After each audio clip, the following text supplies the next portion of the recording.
হযরত ওমর রাদিয়াল্লাহু তাআলা আনহু থেকে বর্ণিত, একদা তিনি তার গোলাম হযরত নাফে রাদিয়াল্লাহু তাআলা আনহুকে খালি মাথায় নামাজ পড়তে দেখলেন।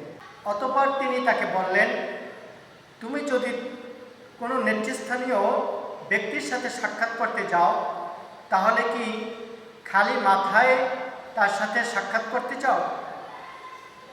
হযরত নাফে রাদিয়াল্লাহু তাআলা আনহু বললেন, না, এটা কখনোই না। হযরত ওমর রাদিয়াল্লাহু তাআলা আনহু বললেন, আল্লাহ অধিক হকদার, সুতরাং তার জন্য তোমার সৌন্দর্যকে বর্ধন করো। এই হাদিস দ্বারা আমরা একথা বুঝতে পারলাম যে টুপি এবং পাগড়ি পরিধান করা শুধু সুন্নতি নয়, বরং শিয়ার ইসলাম অর্থাৎ ইসলামের একটা প্রতীকও বটে। অপর এক বর্ণনায় আছে, আল্লাহ রাসূল সাল্লাল্লাহু আলাইহি ওয়াসাল্লাম বলিয়াছেন, যে ব্যক্তি সর্বদা মাথায় টুপি রাখবে তার মাথায় কিয়ামতের দিন আল্লাহ তাআলা নূরের তাজ পরিয়ে দিবেন।